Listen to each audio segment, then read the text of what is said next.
بخاری میں حدیث ہے کہ رسول کریم علیہ السلام جب مدینہ منورہ تشریف لائے تو مدینہ میں کچھ یہودی بھی رہتے تھے، تو آپ نے مدینہ کے یہودیوں کو دیکھا کہ وہ 10 محرم کا عاشورہ کے دن کا روزہ رکھتے ہیں، تو ان سے اس دن کے روزہ رکھنے کی وجہ پوچھی تو انہوں نے کہا کہ ھذا یوم عظیم، کہ یہ بہت عظیم دن ہے، بہت فضیلت کا دن ہے، یوم نجی اللہ فیہ موسیٰ، کہ یہ وہ دن ہے کہ جس میں اللہ تعالیٰ نے موسیٰ علیہ السلام کو نجات دی تھی، ان کو فتح دی تھی، اور ان کے دشمن فرعون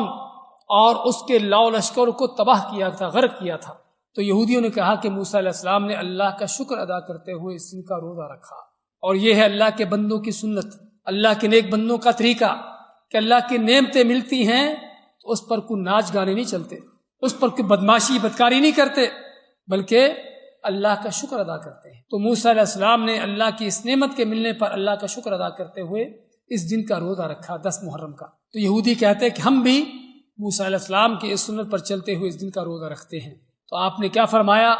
نحن اولا بموسیٰ منکم، اور دوسری روایت کے لفظ ہے کہ آپ نے صحابہ کو فرمایا انتم اولا بموسیٰ منکم، اے صحابہ، اے مسلمانوں، حقیقی معنوں میں تم موسیٰ علیہ السلام کے حقدار ہو، کیونکہ یہ یہودی تو ان کے دین کو بگاڑنے والے ہیں۔ آپ نے عاشورہ کا 10 محرم کا روزہ خود بھی رکھا اور لوگوں کو بھی یہ روزہ رکھنے کا حکم دیا، اور آپ نے اس کی فضیلت بیان کرتے ہوئے کیا فرمایا کہ انی احتسب علی اللہ ان یکفر السنۃ الماضیہ، کہ مجھے اللہ سے اس بات کی امید ہے کہ اللہ تعالیٰ اس ایک دن کے روزے سے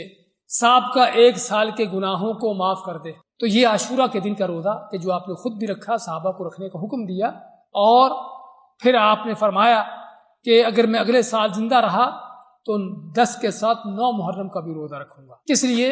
تاکہ یہودیوں کی مخالفت بھی ہو جائے اور موسیٰ علیہ السلام کی سنت پر بھی عمل ہو جائے۔